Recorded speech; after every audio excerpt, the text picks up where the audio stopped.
Hello guys, Petsko Vlogs nga pala. Ngayon guys is June 5, 2025.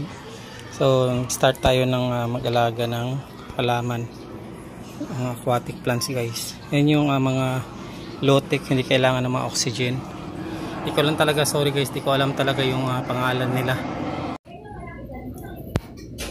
So ginawa pala natin dyan guys, para sa ating substrain, lagyan natin siya ng mga 8 to 10 inches na lupa, tapos from lupa to sa ibabaw is 1 inch na tubig. So ganyan lang yung nilagay natin, yung lupa pa natin galing pa sa ating mga lumang halaman.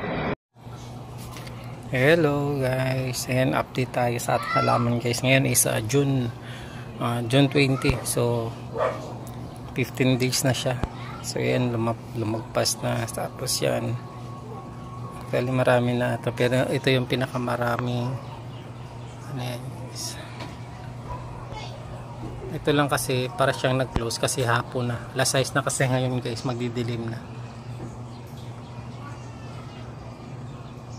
Hello guys, Petsko Vlogs nga pala. So ngayon guys, almost 1 month na rin yung ating halaman.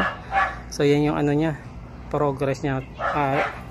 Yan dumami din naman siya, gumanda pa nga yan, sobrang dami na rin. So ngayon guys, na natin siya, puputulan natin yung video about sa ating paghalaman kasi puputulan na natin siya, ititrim na natin kasi maghahalaman tayo dito. Ayan, mag-set up tayo ng panibagong parang ganun, parang create tayo ulit ng parang natural environment. So nood na lang sa video natin sa susunod na linggo. Yan, salamat sa panonood.